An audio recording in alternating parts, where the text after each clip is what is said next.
what's going on, guys? Welcome back to the GSMC Chip Shot Football Podcast, brought to you by the GSMC Sports Network. I'm your host, Manny Maradiege. Today is the last day of the month of July, July 31st, here on a Wednesday, to bring you guys another great show around the NFL. Got some stories here for you guys on today's menu to go over some contract talks, some holdouts, and just some situations, some positional switches that we're going to get to on today's show. Like I mentioned, the biggest piece of news around DJ Moore getting his extension, that'll lead off the show. Then Matthew Judon, his situation, initially not holding out, then it became a hold in, then we're back to a holdout. So we're going to go through all of it, why this sort of situation kind of got a little bit negative as the days went on with Matthew Judon and the Patriots. That'll be the first part of the show, and we're going to get to the rest of the topics as we move on.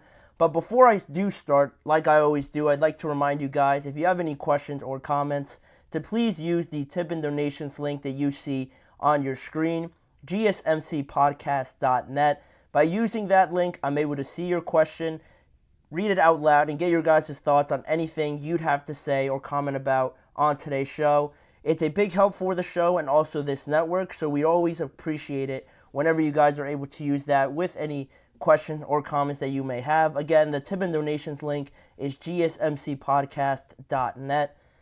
But without further ado now, we could start on the biggest piece of news. And you know what's funny about this DJ Moore extension? Other than the fact that we got another receiver extension that wasn't really on the cards per se. I wasn't really expecting it, but it did happen. Now it is a matter of fact. It is going to happen, and it did happen. Now he stays with the Chicago Bears under contract until 2025. But what's funny about this is yesterday, as I usually do, signing off on these shows, and I hit the outro button, right? As soon as, like 2 seconds before I hit the outro button, I see a notification on my phone, and it says breaking news. I usually have it for Twitter and all these apps I have for the NFL. I see breaking news out of the corner of my eye, and I don't read it out loud, just thinking it's something else. And then I outro the show, I close it out, and it goes to the final screen there. And then I read it, and it's the breaking news that DJ Moore signs off on this contract extension. So I could have had another opportunity to break the news yesterday when it happened, but I didn't think it was actually this. I didn't think just because I didn't see it in the cards playing out like this, it wasn't something that was really talked about all offseason, but now we're here, and now we could really talk about it to kick off the show. And basically, it's a 4-year, $110 million extension for the Bears, arguably their best wide receiver, just coming off of last year. Like I said, it keeps DJ Moore with the Chicago Bears until 2029. With this new contract, he has $82.6 million guaranteed, and his salary is about $27.5 million. So it's not market setting. It doesn't put him in the range of A.J. Brown or Amon-Ra St. Brown or Justin Jefferson, but it's great for the Chicago Bears, and I'll get to that a little bit later on. But with this and what it means for the Chicago Bears, it means that DJ Moore will stay with the Chicago Bears for a longer time, it seems, than the 4 years. But technically, DJ Moore is still on that contract extension he received from the Carolina Panthers back in 2022. That extension, the one that he was currently on, had him under contract until next year, or through next year, I should say, in 2025. So once that sort of runs out, then this new 4-year deal essentially starts, and that's how it keeps him with the team until 2029. And this is also pretty historic, not in numbers-wise, but in the way that it is negotiated in terms of DJ Moore's career. Because with this new extension, DJ Moore became the first receiver in NFL history to have the first 10 years of his NFL career be guaranteed under all these contracts that he's now under. So I thought that was pretty neat. That's just a fantastic job by Moore and his representatives of making sure he has this guaranteed money. And it's not like he hasn't earned it, right? Just coming off of last year, he was definitely, before he came to the Bears, the Carolina Panthers' best player. He was the only or one of the only bright spots on that team, especially on offense. But then when you get to the Bears, you don't really know how it's going to pan out with the offense struggling. Justin Fields not really at a good spot, and he just has an absolute great year. Looking at 2023 overall, He had nearly 100 receptions. He finished with 96. He had 1,364 yards and 8 touchdowns to cap off a very solid 2023 season. And perhaps my favorite part of it, the best part overall of what DJ Moore brings, is just the health availability, just being out there on the field, because after the conclusion of 2023, he has played every game of each of the last 3 years consecutively. So that's one of the things outside of skill set and, ability and what you just bring on the field. The fact that you're relied upon and you're consistently making yourself available, keeping yourself healthy, is something I really appreciate and something I look to as making my judgment and what separates some of these guys. DJ Moore hasn't really been in that conversation of, some of these top wide receivers, because you look at the highest paid guys now, you think of Amon-Ra St. Brown getting to that next level, CeeDee Lamb really stepping into that elite level. Jamar Chase has been in there, A.J. Brown also.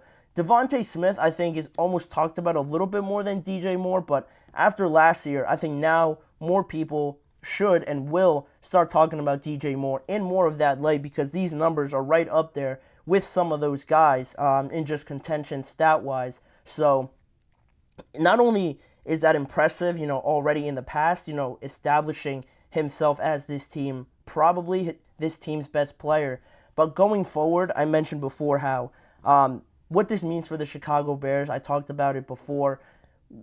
The biggest thing about this deal, the biggest piece of news that I think this deal sort of communicates to me, is that the Chicago Bears are really making a serious case going forward that they're not just a 1 to 2 year team, this sort of spark plug, catching lightning in a bottle once or twice in a lifetime sort of team, if that makes sense. They're a team that wants to stick around. They're a team that wants to turn the corner and really establish themselves as a contender, at least in the NFC North, and then as they build this thing up a little bit more, getting eventually to a point where they're competing for playoff spots, NFL divisional rounds, the playoff champion, or the conference championships, I should say. That's really what this deal says to me. They're not a team that is just going to ride out this contract with DJ Moore. They're not just going to have Keenan Allen on the team for a year or two. They might look now to extend Keenan Allen after they got this done really ahead of time. Now they could really focus in on Keenan Allen and trying to keep him as long as possible. You look at the other moves that they made, bringing in DeAndre Swift. That's on a long-term deal. Obviously, Caleb Williams is here probably forever, you'd hope, if you're a Chicago Bears fan. Rome Odunze, another player that's going to be here probably for the majority of his career. What this extension really says to me is that the Bears really are proclaiming to the NFL that they want to stick around, that they are a team that is trying to constantly be in that conversation in the NFC. And that's been the whole narrative right now around the Chicago Bears. Oh, they're exciting. This next year is going to be great because of all these weapons that they've, kind of collected. But no one's really thinking long-term, and I think that this deal really emphasizes this long-term plan that the Chicago Bears want to implement now going forward. And Ryan Poles, their general manager, big credit to him. He's done a fantastic job of building up this team. He talked about this extension on DJ Moore, and he said basically that same idea that I'm talking about a long-term plan, because he said, we all know he's an impact player and a difference maker for our offense, but his leadership and professionalism make him a cornerstone of our franchise. And when you talk about cornerstones, when you use words like that, it usually means, this piece is going to be here for the foreseeable future. They're going to help build up this project that we got going on. And I really like that. I really like hearing that, because I think this Bears team, I like seeing these rebuilds actually, pan out, like the Houston Texans, sort of like the Los Angeles Rams a little bit, making that trade. There's others I'm not, bringing up. The Jaguars you can throw in there, the Colts also. I really like seeing these things build out, and I think the Bears have gone through it the right way.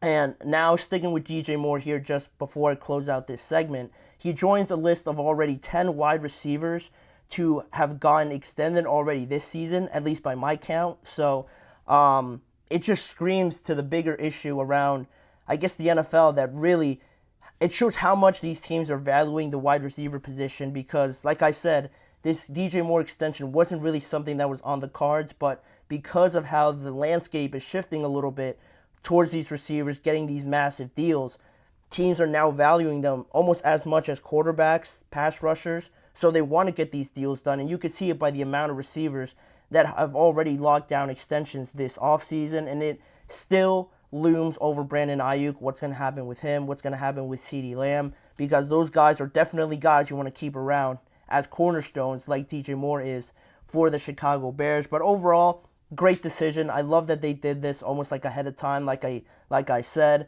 keeping this partnership with Caleb Williams and DJ Moore going for the rest of Caleb's career, hopefully. Crazy to think that DJ Moore is only 27, so he hasn't really gotten to his absolute best, I think. I think there's still a year or two before he has kind of plateaued. I think he could still get better, and he's got a great opportunity to do it now, leading this team, being a great weapon for Caleb Williams, having Caleb as that franchise quarterback. I'm really excited to see the Chicago Bears. I think most people will too.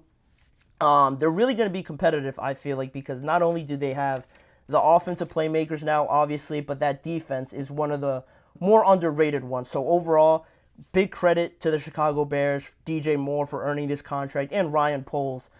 He definitely should be praised a little bit more for the job that he's done with the Bears, but it all, of course, depends on how you execute this season. It all depends on how you perform this year, so we'll have to see and wait for those results. But for the meantime, congratulations to DJ Moore for getting that contract extension. But with that being said, that'll wrap up this segment. We're going to head to our first break of the show, but when we return, we're going to touch on that situation around another contract situation with Matthew Judon and the New England Patriots, how it started off pretty positively, but now has kind of turned a little bit sour with the relationship between Judon and the Patriots organization members. We're going to get into how we got to where we are right now and what it means for the New England Patriots going forward. So stick around. You're listening to the GSMC Chip Shot Football Podcast.